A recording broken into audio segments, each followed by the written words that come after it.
টাকা পয়সা থাকে না আমারই তো সংসার চলে না রে। হ্যাঁ বন্ধু, তুই একটা কিস্তিওয়ালা উঠিলে। হ্যাঁ বন্ধু ঠিক কথা বলেছিস তুই চল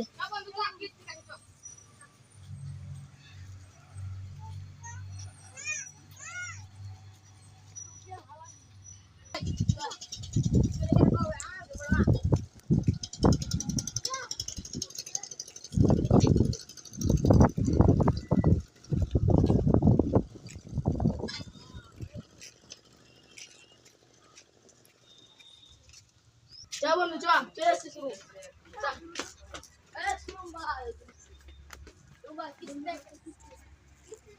গাড়ি ভাড়া দিবে কয় লাখ টাকা পড়বে 10 লাখ ঠিক আছে অ্যাডভান্স লেখো আমি গেলাম থাকো তুমি